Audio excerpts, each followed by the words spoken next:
So I just want to talk about prenups. Like as we mentioned before, people are coming in with assets, and it could be a sensitive topic. Mhm. So one, I want to hear your opinion on it first, and then we can kind of go from there. Yeah, I think everything starts with communication. So my question is like, what's the reason you actually want the prenup? Because you Mm-hmm. know how there are things that we say we want, and then Mm-hmm. there's like an underlying reason, and then there's an underlying reason that sometimes we don't even identify because we're just not in tune with ourselves enough to even be able to identify. Mm-hmm. So those are like the questions that the person who's listening needs to answer for themselves, right? Even before you go to the person, okay, and you start having this conversation, think about, is do I believe in this? If so, why? If so, if not, why not? Right. For myself, my fear was bringing up this word can basically put it out there that this may not work out. Okay. So there's this like fear in the air. And so then where does this fear come from? Right. So the questions that you really want to ask is like, yeah, why, what's the purpose of this prenup for me? Because for some people, it's wanting to protect their assets so that they can pass it on to their family, right? Because they've seen their mom and dad struggle, so they want to be able to provide for them.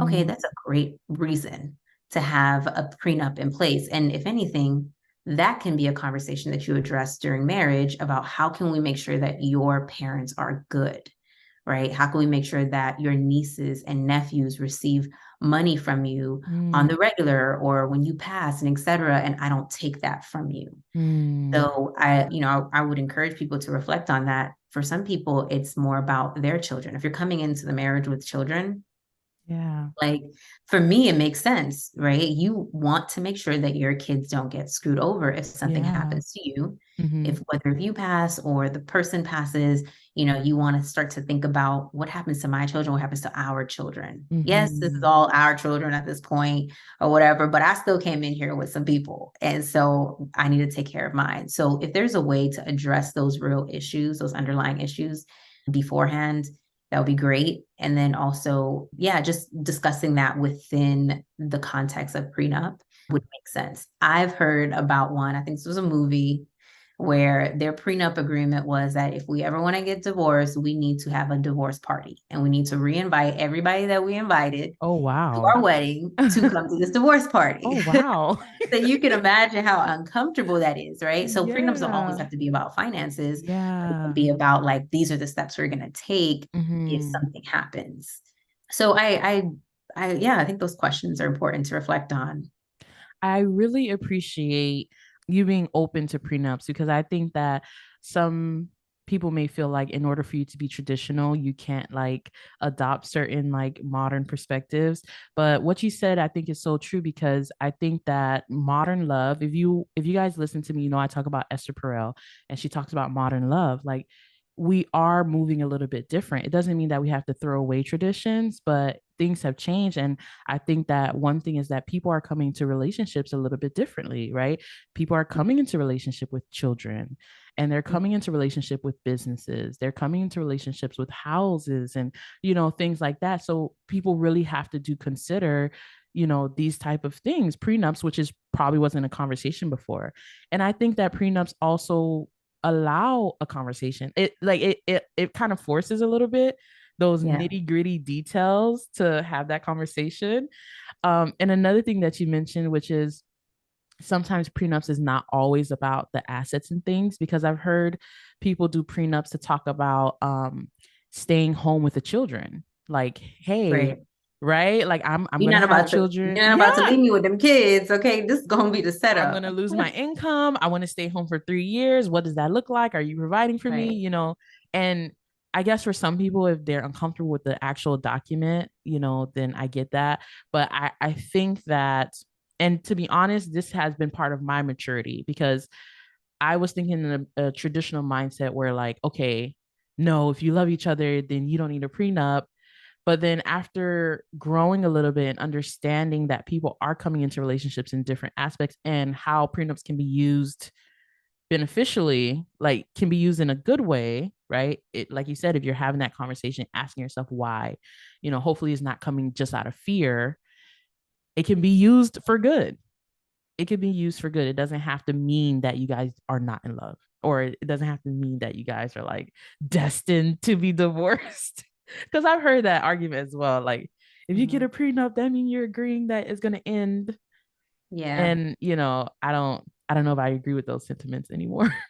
Yeah.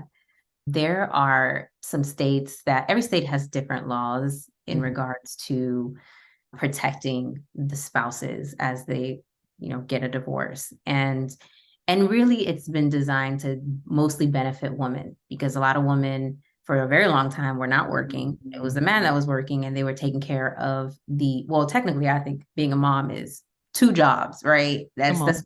what, statistics show.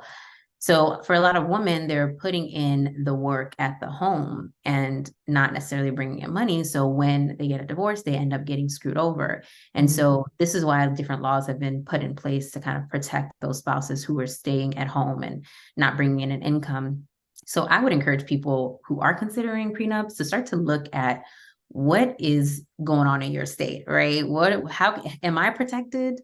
If something happens, if so, what are some examples of situations and stories where the person got screwed over and why? And just kind of not doing obsessive research, like, Mm.